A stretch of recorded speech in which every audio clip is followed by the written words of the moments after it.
Halo teman-teman, kami dari kelompok Sunda kelas 4B akan membawakan sebuah drama cerita rakyat dari Tanah Sunda, yaitu Sangkuriang, asal-usul Gunung Tangkuban Perahu. Selamat menikmati. Pada zaman dahulu di Tanah Parahyangan, di sebuah kerajaan yang dipimpin oleh seorang raja bernama Prabu Sunggi dan Ratu Biling, mereka memiliki seorang putri yang cantik jelita yang diberi nama Dayang Sumbi, yang mereka temukan di tengah hutan waktu masih bayi. Di suatu hari, raja yang gemar berburu pergi ke hutan bersama pengawalnya untuk berburu. Aduh kak, saya mendengar tangisan bayi. Kok ada bayi di hutan ya, tetapi tidak ada orang tuanya. Kemudian raja kaget dan heran setelah mendengar cerita pengawalnya. Benar, kenapa ada bayi di hutan yang sangat berbahaya ini? Sebaiknya kita bawa pulang saja sekarang. Kemudian, raja mengajak pengawalnya pulang dan membawa bayi yang mereka temukan di hutan. Baiklah Paduka, kita pulang sekarang. Kemudian raja dan pengawalnya sampai di istana. Betapa kagetnya Ratu Biling melihat raja dan pengawalnya membawa seorang bayi. Paduka, mengapa kamu bawa seorang bayi? Kita jadikan dia putri kita saja ya.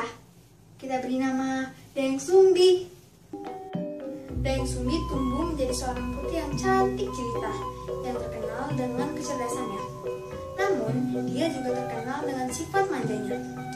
Di suatu pagi, pada saat Dayang Sumbi sedang menenun, dengan tidak sengaja, dia menjatuhkan benangnya ke lantai berkali-kali.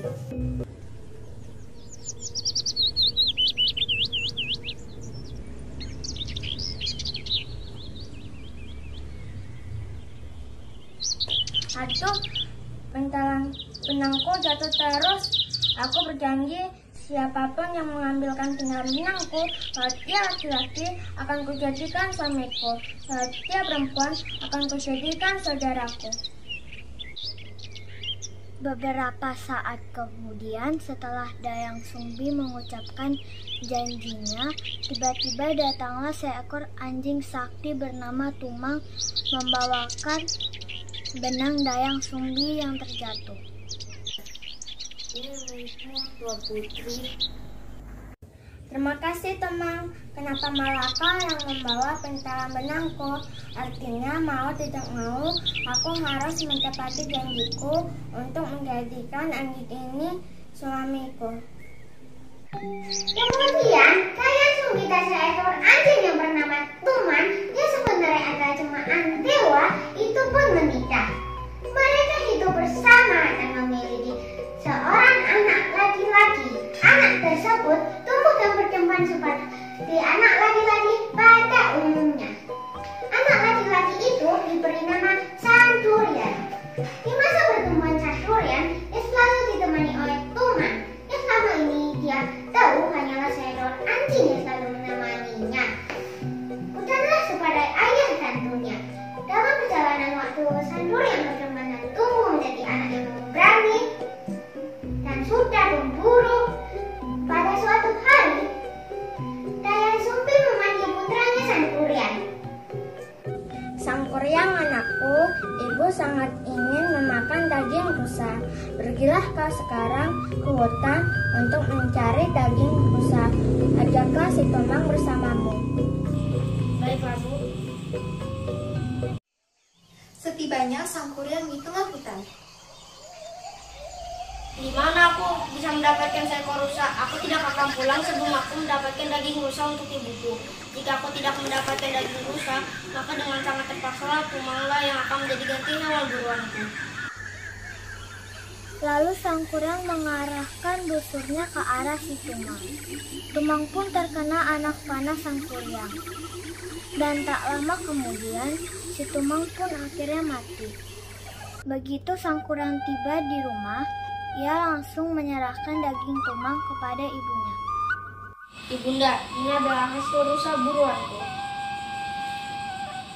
Beberapa saat setelah mereka selesai makan, Dayang Sumbi teringat akan Tuman. Sang Kuryang anakku, kau tahu di mana si Tumang? Kenapa ia belum pulang juga ya? Sebenarnya, Tumang telah mati di tanganku. Daging yang ibu makan bukanlah daging rusa, sedangkan itu adalah daging Tumang. Maafkan aku, Ibu. Apa kau bilang jadi daging yang kau serahkan kepada ibu adalah daging si Tumang? Dasar anak tak tahu diri.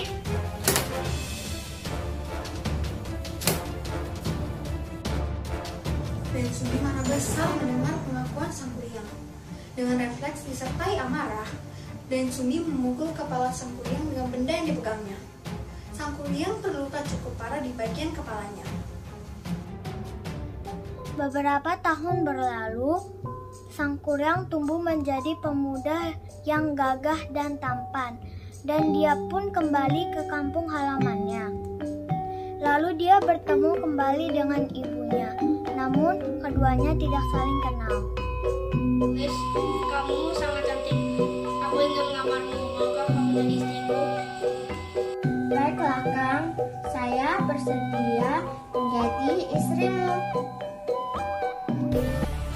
Suatu ketika, Sang Kuryang meminta tolong merapikan ikat kepalanya. Dan Daya Sumbi pun mengikuti kemauannya. Daya Sumbi sangat terkejut saat melihat bekas luka yang ada di kepala Sang Kuryang. Sang Kuryang, mengapa di kepalamu ada bekas luka? Bekas luka apakah itu? Dan di bekas luka kepalaku ini, dulu aku pernah dipukul oleh ibuku sebab telah membunuh anjing kesayanganku. Ya Tuhan, ternyata engkau adalah Sang Kuryang anakku. Dan Sumbi semakin bertambah bimbang. Sang Kuryang, aku ingin mengatakan hal yang sesungguhnya, bahwa engkau adalah putraku, engkau adalah anakku. Aku yang pernah dulu memukul kepalamu hingga berbekas seperti itu. Kau bohong, kau hanya tidak mau menikah dengan aku kan? Yang aku ceritakan ini adalah kebenaran. Aku adalah ibumu, Nak.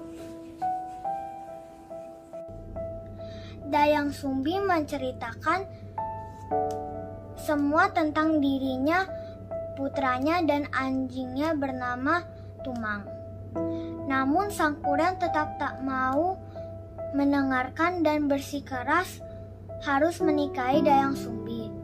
Dayang Sumbi berpikir keras untuk menemukan cara agar pernikahannya dan dengan putranya gagal. Sang Kuryang, apakah engkau tetap ingin menikahiku? Tentu, tekadku sudah bulat. Baiklah Sang Kuryang, aku bersedia untuk menjadi istrimu, tapi ada beberapa syarat yang kau harus penuhi. Apa syarat yang kau ajukan? Aku ingin engkau membuat sebuah bendungan dan sebuah perahu untukku. Semua itu harus selesai kau kerjakan sebelum fajar datang. Lalu Sang Kuryang pun pergi. Kemudian ia mengerahkan segala kesaktiannya dan memanggil jin-jin untuk membantu membuat bendungan dan perahu untuknya. Ketika Sang Kuryang hampir selesai, Daya Sumbi tidak kelihatan akan.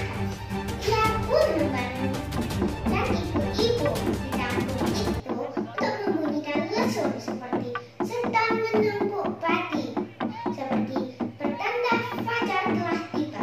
Suara lesung pun terdengar di seluruh desa. Sang Kuryang berhenti melakukan pekerjaannya, dan jin-jinnya pun lari terbirit-birit karena mengira fajar telah tiba. Namun, Sang Kuryang menyadari bahwa ini hanyalah tipu muslihat dari Dayang Sumbi. Sang Kuryang sangat marah. Lalu ia merusak bendungan yang sudah setengah jadi. Karena rasa marahnya yang sudah memuncak, Sang Kuryang pun menendang perahu tersebut. Tidak! Perahu itu pun jatuh dalam keadaan tertelungkup atau terbalik. Perahu itu membentuk sebuah gunung yang sekarang dikenal dengan sebutan Gunung Tangkuban Perahu. Tamat. Pesan moral, jangan gegabah dan terburu-buru dalam memutuskan sesuatu. Apalagi kalau hati dan pikiran kita sedang dipenuhi dengan amarah. Selalu berpikir jernih sebelum bertindak.